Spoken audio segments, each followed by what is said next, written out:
হয়েছে? তুমি সকালবেলায় কি করছো? ও মা, আমার হাতে কিছু না। ই বাবা, কি হয়েছে? কি হয়েছে? এটা ফোন ফোন ফোন, এটা ফোন, এটা ফোন গো। ফোন দেখে মনে করছে আমার হাতে খাবার। বুক বুক বুক বুক করছে, কি অবস্থা দেখো। হ্যালো সবাইকে, গুড মর্নিং। কেমন আছো সবাই? আশা করছি সবাই খুব ভালো আছো, আমিও খুব ভালো আছি। তো শীতের দিন কার কার ভালো লাগে একবার কমেন্ট করে আমাকে জানিও তো। আমার না একেবারে ভালো লাগে না, সত্যি বলছি। শীতের দিন যখন আসে তখন তো আমার মাথায় টেনশন চলে আসে যে এই শীতের দিন আসছে, এই শীতের দিন আসছে। আর যখন শীতের দিনটা চলে যায় না, তখন কী যে শান্তি লাগে তোমাদেরকে কি বলবো।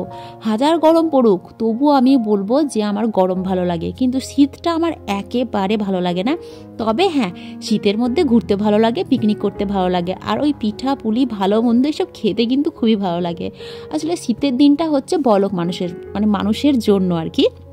যাদের বাড়িতে রান্নার লোক থাকবে, কাজের লোক থাকবে, তারা সময় মতন খাবে দাবে আর ওই লেপের তলে ঘুমিয়ে থাকবে, আর এদিক ওদিক সেদিক ঘুরতে যাবে, পিকনিক করতে যাবে। আর আমাদের মতন মধ্যবিত্ত মানুষদের জন্য কি কষ্টের দিন, কি বলবো তোমাদেরকে।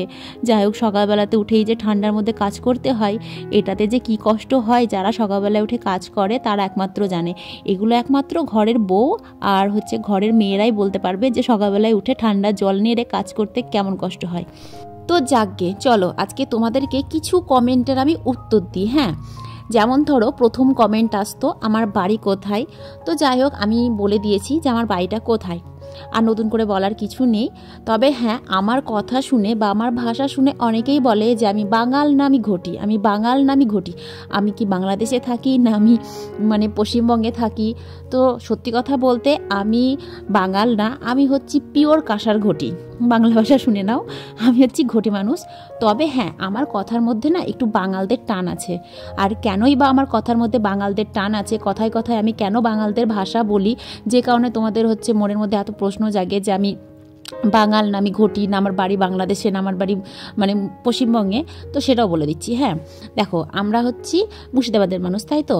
আর আমার বাড়িটা মুর্শিদাবাদের, সেখানে যদি 100টা ঘর থাকে তার মধ্যে 90টা ঘর হচ্ছে বাংলাদেশের মানুষের, আর 10টা ঘর বা 10টা ঘরের থেকেও কম হচ্ছে আমাদের ভারতের মানুষের বাড়ি আছে। হ্যাঁ, বলতে পারো পুরো এলাকাটাই বাংলাদেশের মানুষরা জুড়ে বসবাস করছে। তো তার মাঝখানে আমরা ওই কয়েকটা ঘর হাতে গুনে আছি ভারতীয়। তো ছোট থেকে যেহেতু ওদের সঙ্গে উঠেছি, বসেছি, ওদের সঙ্গে কথা বলেছি, একসঙ্গে থেকেছি, খেয়েছি। হ্যাঁ, তো ওদের সঙ্গে যখন আমরা কথা বলতাম, বিশেষ করে আমি তো ওদের মতন করে কথা বলতাম।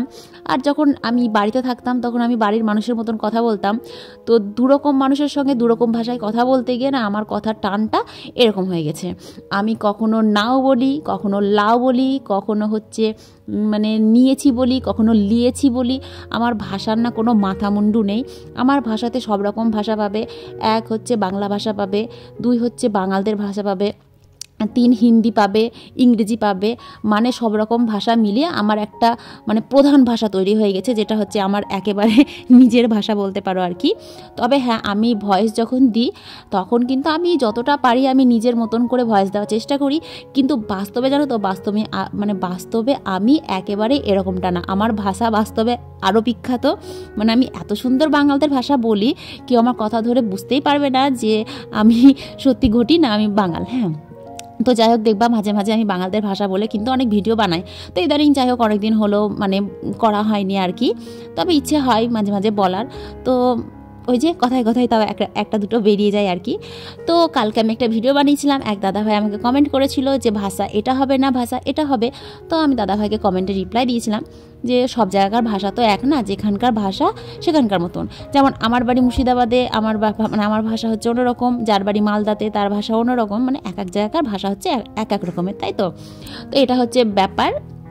আমার ভাষা নিয়ে বা আমার কথা নিয়েই হচ্ছে সব থেকে বড় প্রবলেম। আমি তো আগেই বলে দিয়েছি যে প্রতিটা মানুষের ভেতরে একটা করে কি বলবো খুঁত থাকে। তার মধ্যে হচ্ছে আমার খুঁত হচ্ছে আমার কথা বলা। আমি প্রচণ্ড স্পিডে কথা বলি, কথা আটকে যায়, কথা তুতলে যায়, আর আমার ভাষার কোনো ঠিক নেই। আমি কখন যে কী ভাষায় কথা বলি একেবারে ভগবান জানে আর আমি জানি। তো মনে হয় সবাইকে সব কিছু বলতে পেরেছি আমার ভাষার এরকম খিচুড়ি মার্কা ভাষা কেন। তো যাই হোক, সকালবেলায় অনেক কাজ করলাম, কাজকাম সেরে তারপরে এই যে এখন ফুলটুসি সেজে নিয়েছি, সেজে এখন যাচ্ছি আমি ছেলের স্কুলে। এতক্ষণ ঘরের কাজের মাসি ছিলাম, আর এখন দেখো জিন্স পরে নিয়েছি, একটা টি শার্ট না সরি, ওটা একটা কুর্তি পরেছি, কুর্তির ওপরে ছেলেদের একটা সোয়েটার পরে নিয়েছি। সোয়েটারটা হচ্ছে আমার বরের, হ্যাঁ, আর আমি বেশিরভাগ কিন্তু আমার বরের সোয়েটারই পরি। তো ছেলের স্কুলে যাব খাতা দেখতে, তো খাতা দেখা কমপ্লিট হয়ে গেছে আমার। আর এই যে এটা হচ্ছে সামনে বছর ভর্তি করব, তার জন্য ফর্ম দিয়েছে, এই ফর্মটা ফিল আপ করতে হবে। তো এখন যাব সবজি বাজার। তো সবজি বাজারে এসে দেখো কত রকমের সবজি দেখতে পাওয়া যাচ্ছে, শীতের সবজি সব কিছু। আর শীতের সবজি দেখতে কি মজা লাগে, তাই না? তবে হ্যাঁ, ব্যাংকেও গিয়েছিলাম, ব্যাংক থেকে কিন্তু আমি বইটা নিয়ে এসেছি। আজ প্রায় 8 থেকে 10 দিন পর আমি ব্যাংক থেকে বইটা পেলাম। তো আজকের বাজারটা দেখতে পাচ্ছ কতটাই ফাঁকা, কারণ এখন অনেক বেলা হয়ে গেছে। তো চলো বাড়ি যাওয়া যাক। তোমার পেট ভরেছে? বিড়ালটাকে সকালবেলায় খেতে দিইনি, ম্যাও ম্যাও করছিল। এসে আবার দুধ গরম করে আধ বাটি দুধ দিলাম, দেখো দুধটা সব কিছু খেয়ে নিয়েছে চেটে পুটে, মানে সব দুধটা চেটে পুটে খেয়ে নিয়েছে পুষিটা। আর এই দেখো আমি কি কি বাজার এনেছি তোমার হচ্ছে আলুটা আমার খুব লাগে, আমি খুব আলু খাই। আর হচ্ছে নিয়ে এসছি পালং শীষ। আর কি এনেছি, এর মধ্যে সিম আছে, গাজর আছে, আর হচ্ছে বেগুন আছে, আর কিচ্ছু নেই। এই হচ্ছে আজকেকার আমার বাজার। তো এই দেখো আমার ভোলু আমাকে দেখে কত আনন্দ পেয়েছে, আমি কিছুক্ষণ বাড়িতে ছিলাম না তাই। তো আমি তো খাতা দেখে এলাম, কততে কি পেয়েছে সেটা তো তোমাদেরকে বলা হয়নি। তো চলো তোমাদেরকে বলেই দিই কততে কি পেয়েছে। তো আমার ছেলে আমার কাছে পড়ে না, যদি আমার কাছে পড়তো তাহলে তো আরো ভালো রেজাল্ট করতো। ও হচ্ছে ওই প্রাইভেটে দিদিমণির কাছে যা পড়ে, আর ওই আমি বকে ঝোঁকে হয়তো একটু আধটু পড়াতে পারি, তার বেশি পড়াতে পারি না। তো অন্যান্য ছেলেরা তার মায়ের কাছে যেভাবে পড়ে, মানে আমার বান্ধবীর বাচ্চারা তার মার কাছে, মানে আমার বান্ধবীদের কাছে যেভাবে পড়াশোনা করে সেভাবে যদি পড়াশোনা করতো তাহলে আমার ছেলে ভালো রেজাল্ট করতো। তো তোমার অঙ্কতে 80তে পেয়েছে 72, আর ইংরেজিতে 80তে পেয়েছে 50, বাংলাতে 80তে পেয়েছে 53। আমি তো আগেই বলেছি আমার ছেলে বাংলায় ভালো না, ও বাংলা খুব একটা পারে না। 53 পেয়েছে, জিকেতে পেয়েছে 40-এ 30, আর হচ্ছে হিন্দিতেও পেয়েছে 40-এ 30, আর নীতি শিক্ষাতেও পেয়েছে হচ্ছে 40-এ 30। আর আঁকাতে কম পেয়েছে, আঁকাতে 10-এ পেয়েছে হচ্ছে 5, ও কালারটা একটু ভুল করেছিল। যেহেতু আমার ছেলে এখনো ড্রয়িং শিখে না, তো ভাবছি এই বছর থেকে দিব। আসলে মাস্টার পাইনি জানো তো, একটা মাস্টার পেয়েছিলাম অনেকটাই দূরে, তো সেই কারণে ধরো আরোই দিইনি। তো আমার বান্ধবীরা মানে যার কাছে শিখাই আর কি, তো ভাবছি এবার ওদের কাছে, মানে ওর কাছেই দিব, ও বাড়িতে এসে শিখায়, তো বাড়িতে এসে এবছর মানে শিখিয়ে যাবে আর কি। তো সেই কারণে ধরো একটু আঁকাতে কম পেয়েছে। তো আমার ছেলে আঁকা না শিখেও মানে 10-এর মধ্যে 5 পেয়েছে। অনেক বাচ্চারা তো আঁকা শিখেও দেখছি 10-এ 5, 4 এরকম পেয়েছে। আমার ছেলে না সত্যি বলছি একটা ট্যালেন্ট আছে ভেতরে, ও যে কোনো মানে জিনিস না তাড়াতাড়ি মানে শিখে যায় আর কি। তো যাই হোক, চলো তোমাদেরকে সব বলেই দিলাম, এবার যাই ঘাটে স্নান করতে। স্নান টান করে এসে তারপরে রান্না বান্না করতে হবে। এখন 12টা বেজে গিয়েছে, জানি না রান্না কখন হবে, তো রান্না তো করতেই হবে, না করলে খাবো কি। এখনকার মতো সবাইকে টাটা।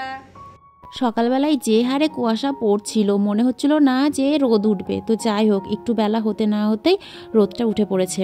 তো দুদিন ধরে যেহেতু বৃষ্টি পড়ছিল, জামা কাপড় কিচ্ছু কাচা হয়নি, অনেক জামা কাপড় জমে গিয়েছে। আর আমার ছেলে সকালবেলায় যে সোয়েটার পরছে, সেই সোয়েটার আর বিকেলবেলায় পরানো যাচ্ছে না। ওই সারাদিন ধুলোবালি নিয়ে খেলাধুলা করছে মাঠের মধ্যে, ধুলোবালি মেখে আসছে, আর ওই কি পরানো যায় আর কি বলতো। তো সেই কারণে ধরো প্রতিদিন ওর প্রায় 1টা থেকে 2টো করে সোয়েটার নামছে। তো সব জামা কাপড়ে দেখো পুকুর থেকে কেচে ধুয়ে স্নান করে আসলাম।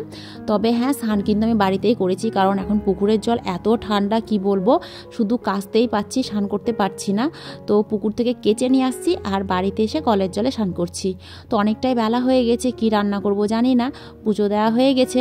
তো দেখো রান্না করেছি শুধু হচ্ছে ভাত করেছি, আর হচ্ছে এদিকে করেছি তোমার হচ্ছে আলু দিয়ে সোয়াবিন দিয়ে তরকারি, আর হচ্ছে কালকেকার একটু তোমার ওই মূলোর শাক ছিল, ব্যাস মূলোর শাক দিয়ে আর সোয়াবিন দিয়ে জমিয়ে ভাতটা খেয়ে নিলাম। তো যাই হোক, এই যে এখন দুপুরবেলা ছাদ থেকে জামা কাপড়গুলো সব তুলে নিয়ে চলে এসেছি। এগুলো হচ্ছে মানে আগেকার কাঁচা জামা কাপড় ছিল, তো শুকিয়ে গেছিলো বলে এগুলো এখন গুছিয়ে টুছিয়ে রাখছি।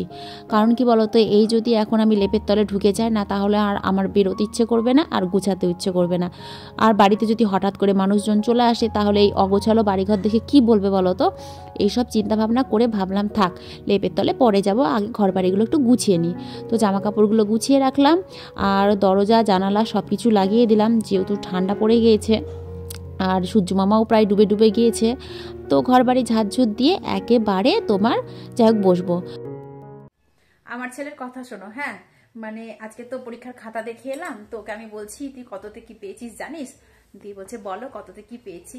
এই নাম্বার বলাতে না বেজায় খুশি, বলছে আমি এত নাম্বার পেয়েছি। আমি বলছি কেন, কম পেয়েছিস তো? বলছে আমি তো পড়াশোনাই করি না বাড়িতে, আমি পড়াশোনা না করে এত ভালো রেজাল্ট করেছি, তাহলে পড়াশোনা করলে আমি কত ভালো রেজাল্ট করতাম। তাই আমি বললাম তোকে পড়তে কে বারণ করেছে? তুই তো বাড়িতে পড়িসই না, খালি বদমাইশি করিস, পড়তে বসিস না ঠিক মতন, খালি দিদিমণির কাছে যা পড়িস পড়িস। তো বলছে আমি না পড়েই এত ভালো রেজাল্ট করলাম, যদি আমি পড়াশোনা করতাম তাহলে কত ভালো রেজাল্ট করতাম। আমি এইটুকু রেজাল্ট কি করে করলি, পড়াশোনা তো করিসনি।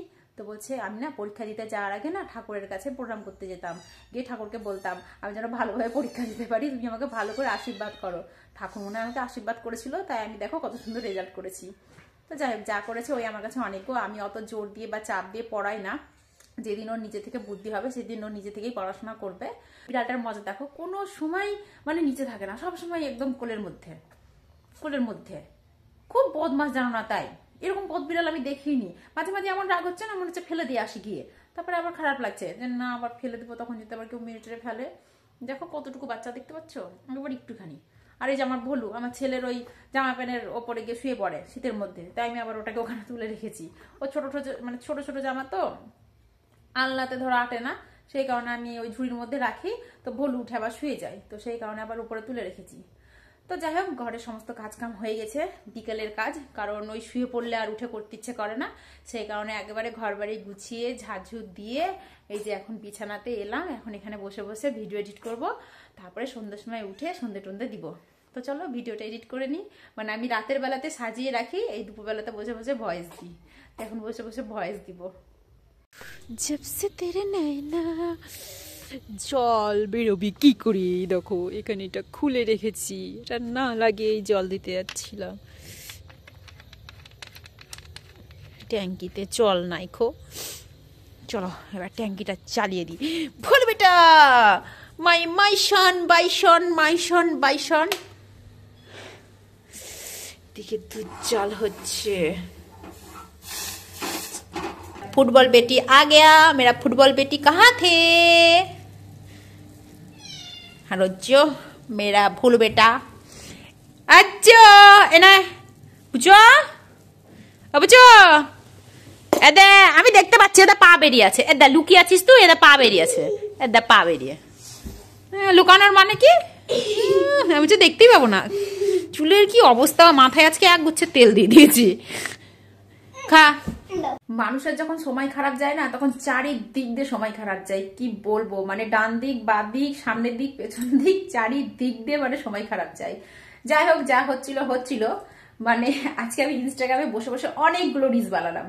মানেটা হচ্ছে শীত পড়ে গেছে, শীতকালে না ওই সাজুগুজু করতেও ইচ্ছে করে না, রিলস বানাতেও ইচ্ছে করে না, ওই জন্য ইনস্টাগ্রামে রিলস বানানোই হয় না, ওই সারাদিন ভিডিও করতে করতে দিন পার হয়ে যায়। তো যাই হোক, আজকে বসে বসে আমি রিলস বানাচ্ছিলাম আর সব ড্রাপে রাখছিলাম। তারপরে যখন রিলস পোস্ট করতে যাচ্ছি তখন দেখছি আমি যতগুলো রিলস বানিয়েছি তার মধ্যে শুধু 2টো আছে, বাদ বাকি একটাও ড্রাপ হয়নি। এখন কিসের জন্য হয়নি ভগবান সে জানে। তো আমি যে কষ্ট করে করে অতক্ষণ ধরে বসে বসে রিলস বানালাম, তার মানেটা কি, মানে ড্রাফট কেন হলো না এটা আমি বুঝতে পারছি না। তো আমি রিলসগুলো কত সুন্দর বানিয়েছিলাম জানো, একটু কেঁদে কেঁদে বানিয়েছিলাম, একটু হেসে হেসে বানিয়েছিলাম, সব আমার ড্রাফট থেকে উধাও হয়ে গেছে, কোথায় চলে গেছে কি জানি। ওই ড্রাফট থেকে অন্য ড্রাফে চলে গেছে, এখন অন্য ড্রাফট থেকে আমি কি করে নিয়ে আসবো বুঝতে পারছি না। তো বলে না অভাগা যেদিকে যায় সাগর শুকিয়ে যায়, তো এখন হয়ে গেছে আমার সেই অবস্থা। আমি তো অভাগা নই, আমি অভাগী। তো জীবনে অনেক প্রবলেম চলছে, কি বলবো তোমাদেরকে, এত প্রবলেম নিয়ে যে আমি এত হাসছি খেলছি, আর এই যে মানে ভিডিও বানাচ্ছি রিলস বানাচ্ছি তোমাদের সামনে এসে যে হেসে খেলে কথা বলছি, এটা বলতে পারো এক প্রকার আমার একটা ট্যালেন্ট। সত্যি বলছি, আমাকে দেখে কেউ বুঝতে পারে না যে আমার মধ্যে কি চলছে না চলছে, কারণ আমি অলওয়েজ মানে হাসি খুশি থাকি আর কি। কি করবো বলো, মানুষকে দুঃখের কথা বলে কোনো লাভ আছে? আমি যাকে আজ দুঃখের কথা বলতে যাবো সে শুনবে, শুনে হ্যাঁ তাই তো এরকমটা হয়েছে, ঠিক হয়নি, ভুল হয়েছে, হ্যান ত্যান এরকম বলবে, হ্যাঁ আবার পেছন ঘুরে বলবে ঠিক হয়েছে ঠিক হয়েছে। মানে এখনকার দিনে মানুষের স্বভাব যেটা আর কি, মানুষকে সুখে থাকতে দেখতে চায় না, আনন্দও দেখতে চায় না। মানুষ যত কষ্টে থাকবে মানুষের তত আনন্দ তত খুশি। তো সেই কারণে ধরো কাউকে কিছু বলি না। আর মেন কথা হচ্ছে আমার বলার মতন কেউ নেই, যতটুকু বলার মতন ততটুকু আমি ওই মানে তোমাদের সামনেই বলি আর কি। তাছাড়া বলার মতন আমার কেউ নেই। মানুষের পাশে একটা মানে মানে কি বলবো, ঘাড়ে হাত রাখার মতন একটা মানুষ থাকে যে হ্যাঁ আমি তোকে অর্থ দিয়ে না হলেও তোর পাশে দাঁড়িয়ে তোকে বুদ্ধি দিয়ে আমি মানে সাহায্য দেবো, মানে সাহায্য করব, এরকম একটা কেউ থাকে। হ্যাঁ, তো মানে আমার ঘাড়ে হাত রেখে বলার মতন কেউ নেই যে হ্যাঁ তুমি এই কাজটা করো বা তুই এই কাজটা কর, তোর পেছনে আমি আছি, কি মানে কোনো প্রবলেম হলে আমাকে ডাকিস, এরকমটা কেউ নেই। তবে মিথ্যা কথা বলবো না, একটা মানুষ আছে যে আমাকে মানে সব ক্ষেত্রে হেল্প করে বা আমাকে আগানোর জন্য সাপোর্ট করে যে হ্যাঁ তুই এটা কর, তুই এটা কর, কোনো প্রবলেম হলে আমাকে বলবি, সেটা হচ্ছে আমার ভাইপো। তো যাই হোক, সকলকে টাটা, গুড নাইট, অনেক রাত্রি হয়ে গেছে, ঘুমাতে হবে। তো আজকে প্রচন্ড ঠান্ডা পড়েছে, কালকে তো রাতে বেলাতে ঠান্ডাতে ঘুমাতে পারছিলাম না, ব্ল্যাঙ্কেট গায়ে দিয়ে এত ঠান্ডা লাগছিল, লড়তে পারছিলাম না। তো আজকে আমি আবার লেপ বের করেছি, তো লেপটা রোদে দেওয়া হয়নি, কালকে রোদে দিব। তো টাটা, গুড নাইট।